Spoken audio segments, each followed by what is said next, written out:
Hi guys, welcome back my YouTube channel. Balik trabaho naman tayo ngayon 2024. Ito, ipakita ko ngayon yung ginagawa ko. Ito siya guys. Oh. Ito siya guys. Binakbak ko yung tiles, flooring ng CR.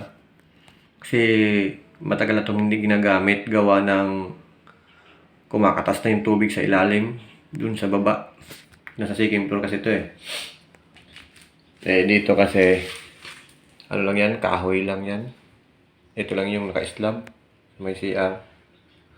Ngayon, matagal na itong hindi muna ginamit. Gawa ng talagang kumakalat na yung tubig sa baba.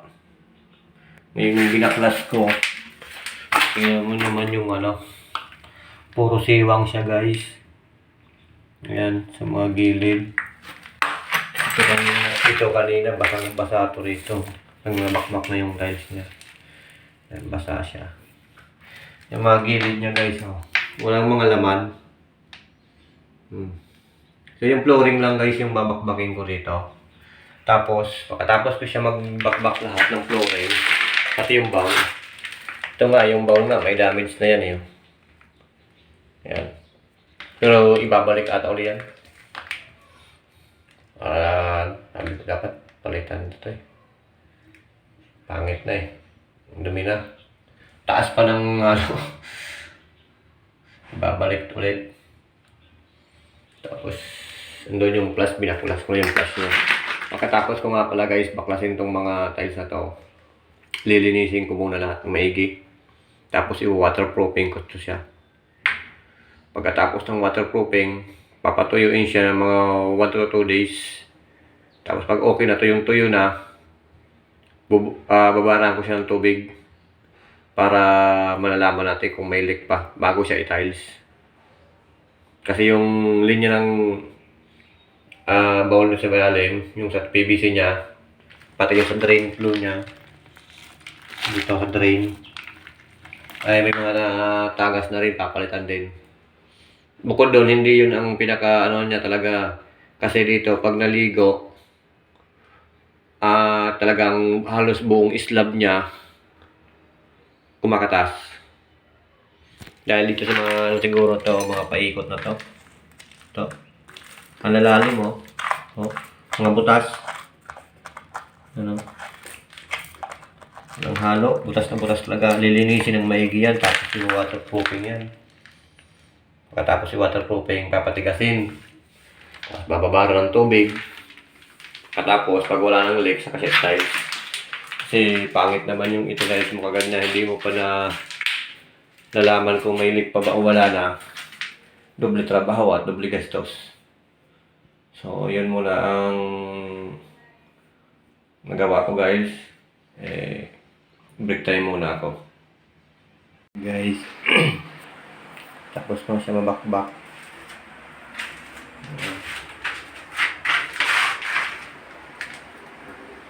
Tapos, pinipinturahan ko ngayon ng sisali. Pinapatuyo ko lang para i-double coat. So guys. Tapos, inuumpisan ko muna i-flat yung wall. Tingnan pa rito.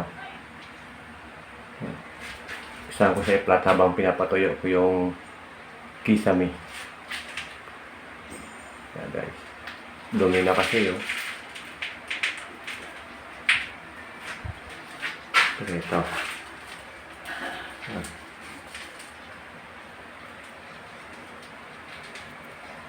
Update na lang ako mamaya ulit guys. Gawa ng hindi ko malagay yung stand ng camera, gawa ng na maliit na yung CR din ka baka masiko ko. Ayan siya guys. Finish na yung wall at kisame. Yung wall nga pala natin ay naka off-white lang. Pero hindi naman gaano talagang yung kunting pinatay lang yung puti. Yan siya. Kaya yung kisame niya, yung manhole di pa naayos. Receive lang yan. Ito yung wall niya.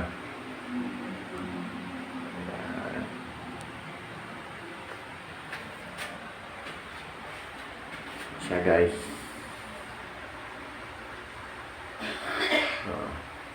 Tapos ko na rin pala ma-waterproofing yung flooring. Yan siya guys.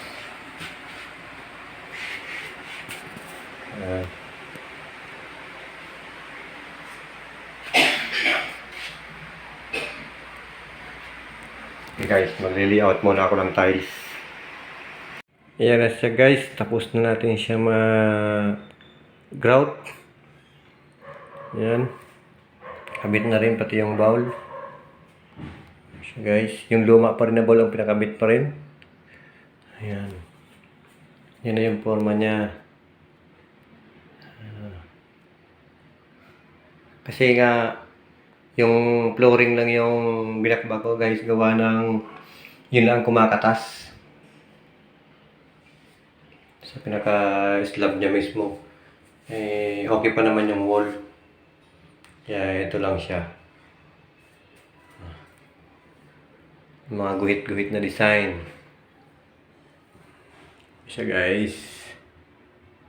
Okay. Finish na siya.